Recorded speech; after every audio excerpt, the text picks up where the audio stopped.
You don't need your binocular? Tell me when to go. Go.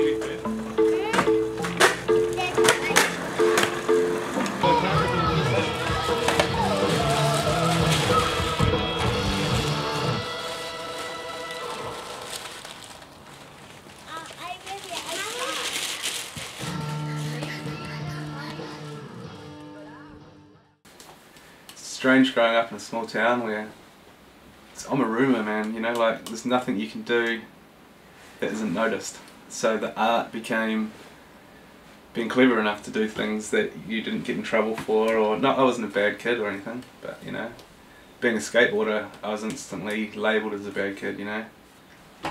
It was easy, it made it good.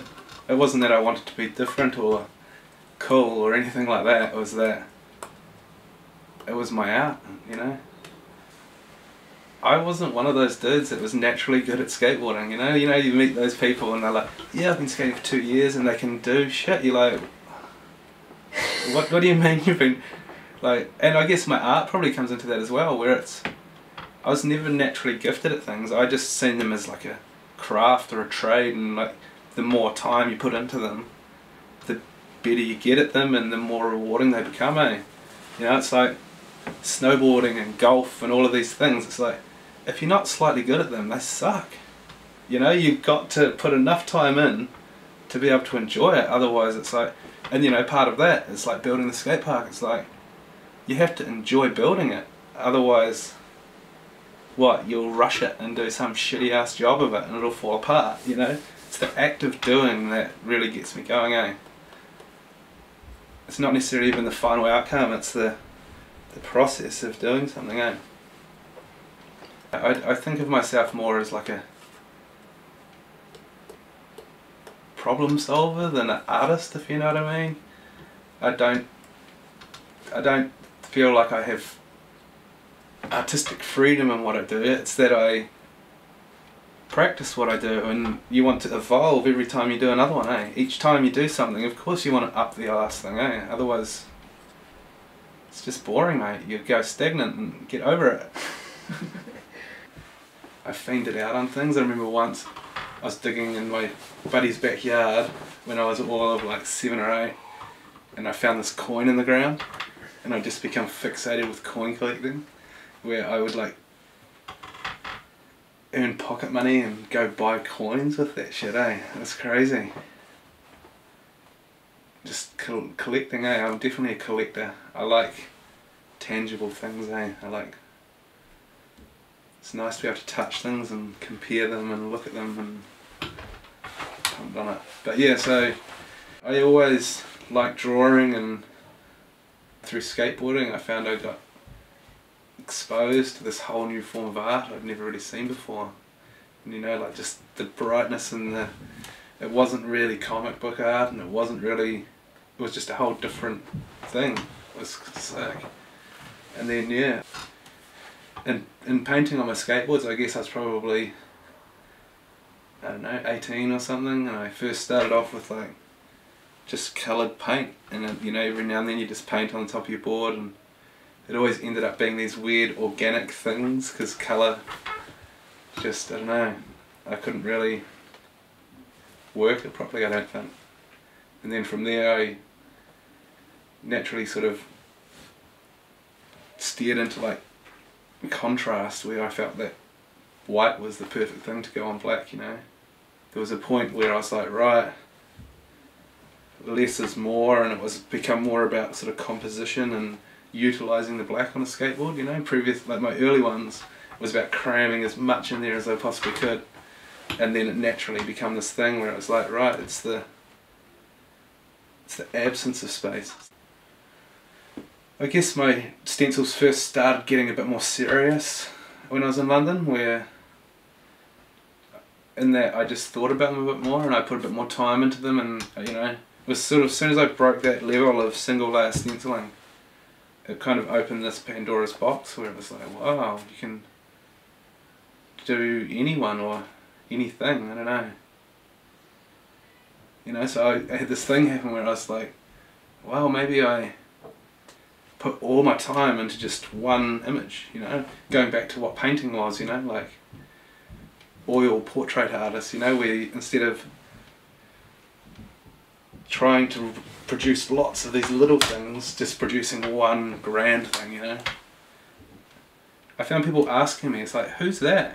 And from that question I then went, well, I need to do people that should be known and aren't necessarily known, you know. I need to answer that question. You go, who's that? Oh, that's Jack O'Neill, man. He invented the wetsuit, you know, like, you've never heard of him, you wouldn't know what he looks like. But he invented a wetsuit, man, you know, like, why don't you know that? I don't doubt I could probably make a nice living out of doing all black pictures to put in pubs, you know. It's more about just somebody saying, can you do this for me? And yeah, I don't know. Is commercial art the art world? Do I want to be part of the art world? I don't even know. I don't understand it. I've never exhibited my work. I've never really ever put pricing on my work.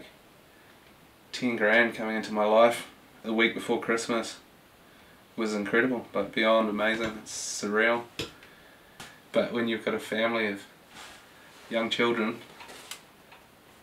that money, I mean, being a stay-at-home parent, me and my wife have chosen the time with our children over money, you know, and we're going backwards for it. I've always lived a pretty, not a luxurious life, maybe a frivolous life. So to cut down onto one wage and suddenly have another mouth to feed, and then another mouth to feed, and then more recently another mouth to feed, you know.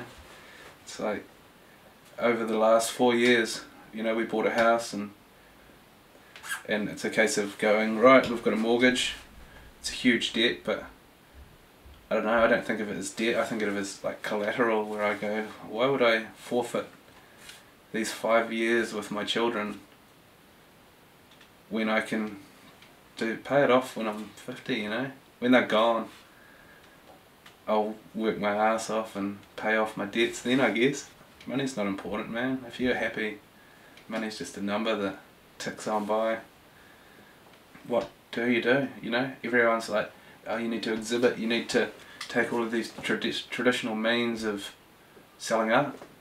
But I haven't up until now, so I'm still unsure if trying to fit into something is what I'm supposed to be doing. If anything, I'm just too preoccupied to care at the moment, you know, like between having a young family and trying to build a skate park, and I don't know, I feel like my art has always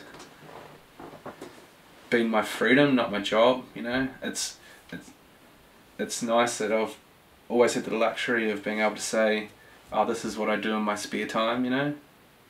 I don't doubt when maybe my kids get to school and free up my life a bit, I might be able to put a bit more time and effort into it, but until then I'm just going to carry on doing what I'm doing, you know, see what comes of it.